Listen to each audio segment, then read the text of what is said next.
mayam khairam jari ngasi se koi khoihee haibagi khoi ta chawna ngasi se bottle 20 muk phangadra en khalam bane adubu ngasi se khoi mamangi week se da nong se yam toina chu gi bagi ko khoina khoihee haiba se khoihee se ithok thok ka dobo mande haina morning da khara ma haidoi ko morning da haiba si su adum fajana yamna phangi aduga final da khoi last da khoi gi andagi thoban dagi isan nupi maga inong no pa maga lae ko makhoi ani study gi khoi gi maram da khangning bagi lakpane adu makhoi ga su punna muk khoi gi bottle ama ni muk khoi punna haiminai adi matung da khoi gi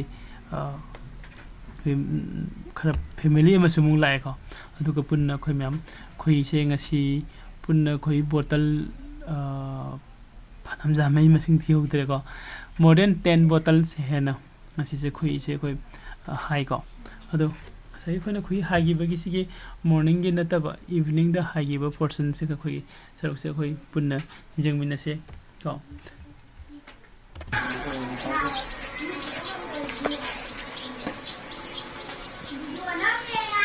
dat ka song na pura isi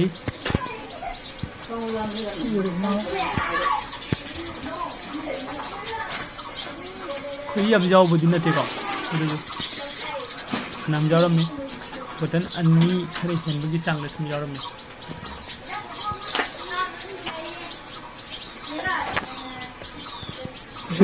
sida mai khu hapsi lai se sina khoi pai thokina ba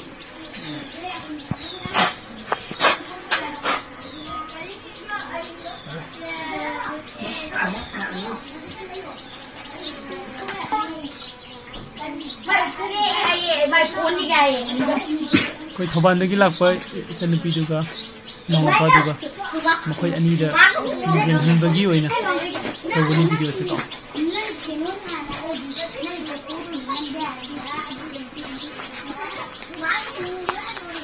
koina khoihee yauriba khoiragi cell singse open tawnaba honabada mamangai da thaina da natraga hoji su kana gumba khardi khogi suri yamna athoba yamna apaba amana mapan ti khetat laga to yauri ko adu kana gumba khana mekhen maruna amama dang cell amam si hanadi koi suri na kakpu ko natraga na taso mekhen maru ni to me hedra mekhen maru jina si cell amam se kak to thubai ko thula sun to oh ka bi chang ngani yo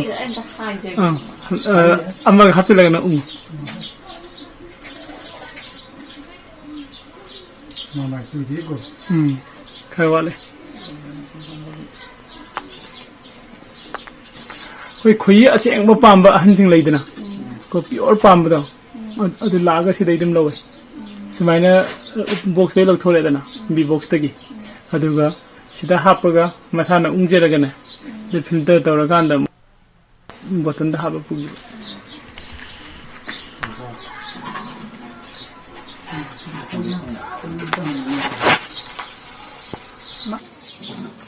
Kento.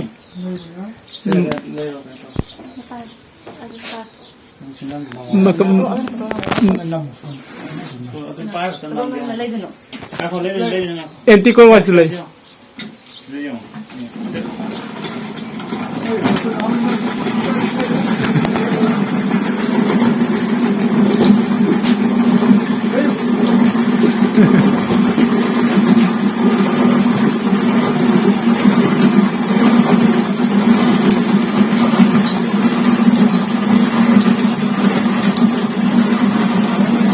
Yare.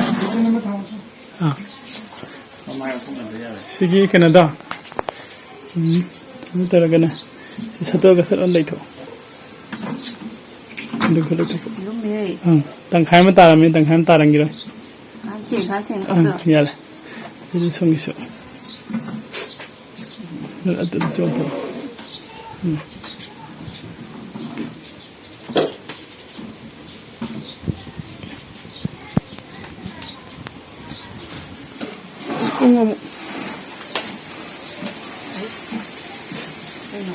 Yada bro. Kita ke pan beri.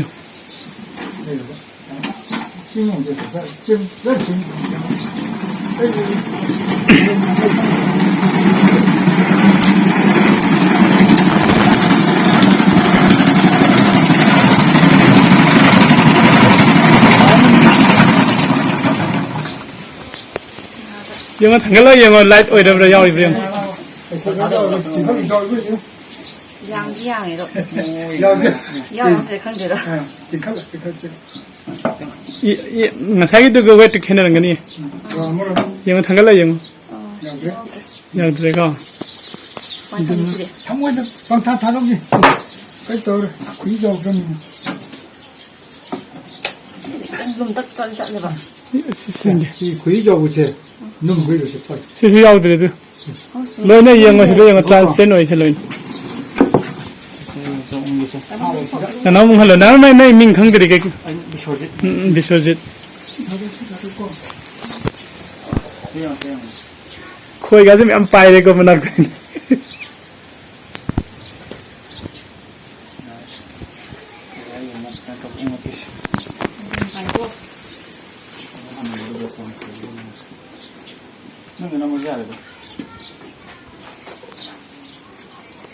สิบาร์สิบเท่าไหร่เนี่ยจะมาข้าวเราดูสิดูสิดูสิ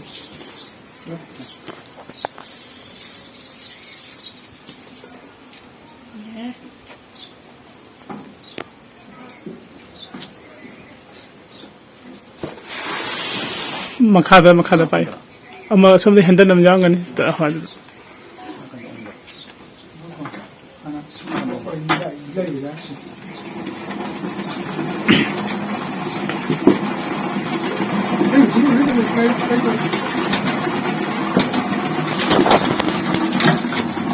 งั้นภาษาอังกฤษจะรออยู่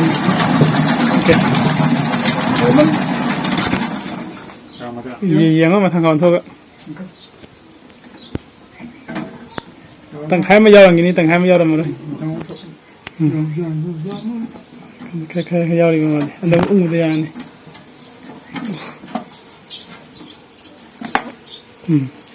ตัวอย่าง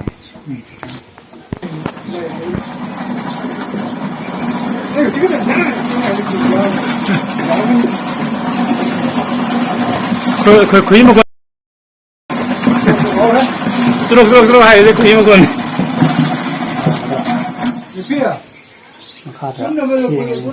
ยิงสิละยังมาทางกันเลยยาวดิเรื่องยาวเดือดมั้งเรื่องเพื่อ transparent หน่อยกัน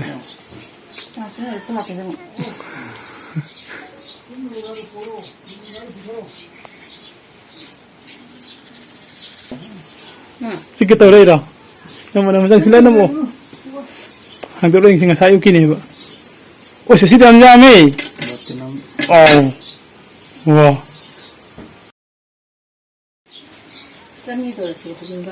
สันกินี่เต็มเดี๋ยวมาทักเจ้าวัวเขาคุณจะรู้ให้เจริญบิสนาให้เจริญบิสนาหาเรื่องนี้ละบิสรจิตอันนี้ก็ต้องคือก่อนทุกคดีกันนะอย่างนั้นใช่ไหมซุ่มบางทีเดลิต้องพูดภาษาอังกฤษว่าอะไรดี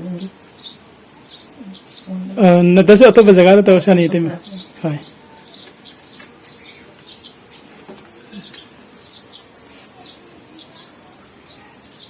ช่วงให้เราช่วงให้เราซุ่มไปหันมาตัดแล้วจะคิดเป็นมาตั้งแต่มาจากที่นั่นจะคิดว่าอาศัยฟังมั้งอาศัยฟังอาศัยฟังไม่ใช่สิ่งที่นี่นักคงก็คุณอันนี้เสร็จแต่จะนั้นนักคงทำสังกัดเลยมันจะสังกัดที่เจ้าหนุ่มชักนักเป็นนักก็คุยไอ้ตัวคุยหายได้ดิผมทิ้งที่ได้คุยมาหูกันเลยยังลิงเดียวเลยใช่ไหมสิจะไปให้บ้างไปทางกันแล้วสิได้มาไปเนาะเดี๋ยวมันนี่ได้มาไปอ๋อสมัยนั้นก็นั่งกันไว้ตัวกันไปสมชายตะกี้ให้เด็กน้อยนั่งเสียมาได้เนี่ยยาน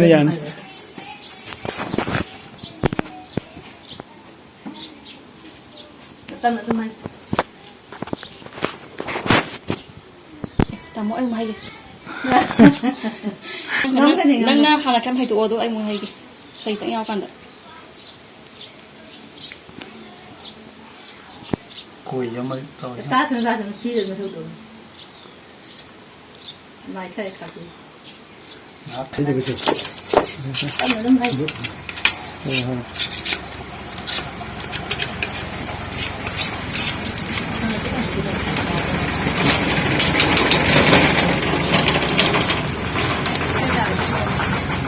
โอ้ยมาตลาดจะทำมุกเหรอ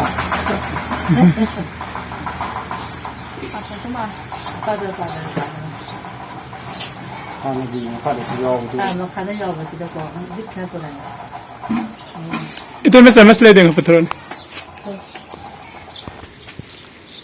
Udah nak kau otak ya itu.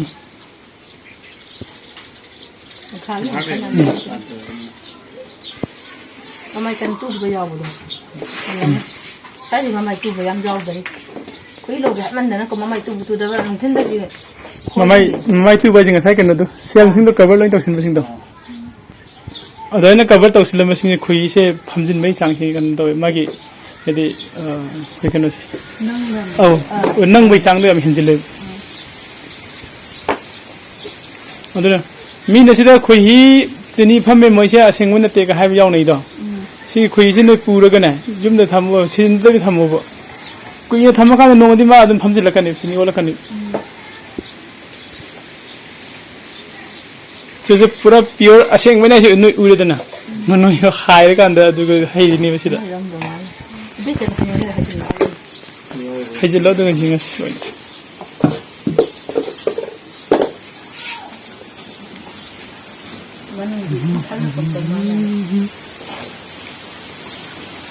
Aja kalau tu pula aja. Terus pernah dua mi. Jam ni, dulu ni. Jam ni. Patho kira ya gini. Atau? Mana dia tak? Ini pun ada. Sudah belajar dia tu nam. Kada. Mali, thang ni. Sini habu ni. Saya ni dia tu sih. Kau yang tu dia sih. Aduh, betul. Cintu. Ya, dia.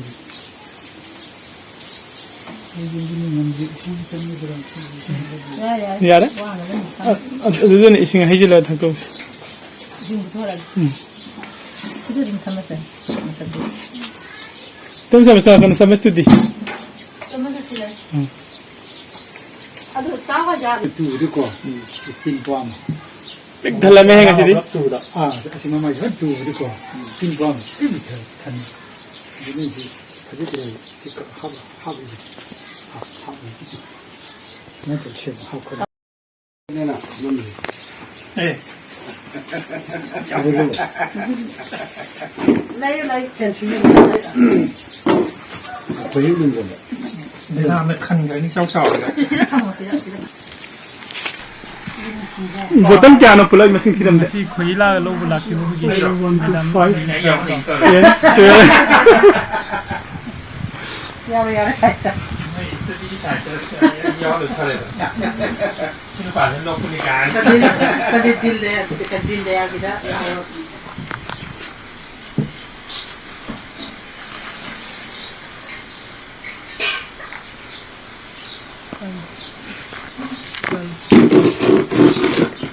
Yame.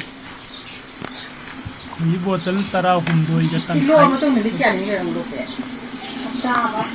Mong ka de kara dum haji ne de mong sila de. Ka ka ni ni. Ati ka te na ko do. Ati ga ga ai ne no ai na trang ha me de ko ta ba ne ba. Ai ga ni ni ne kan kan. Pitha de ni onda.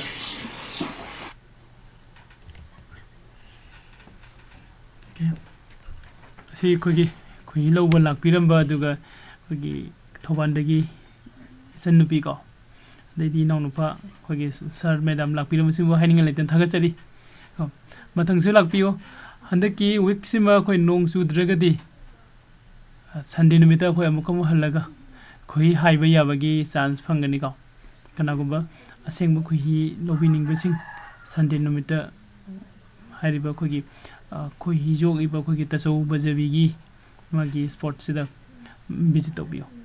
Thank you.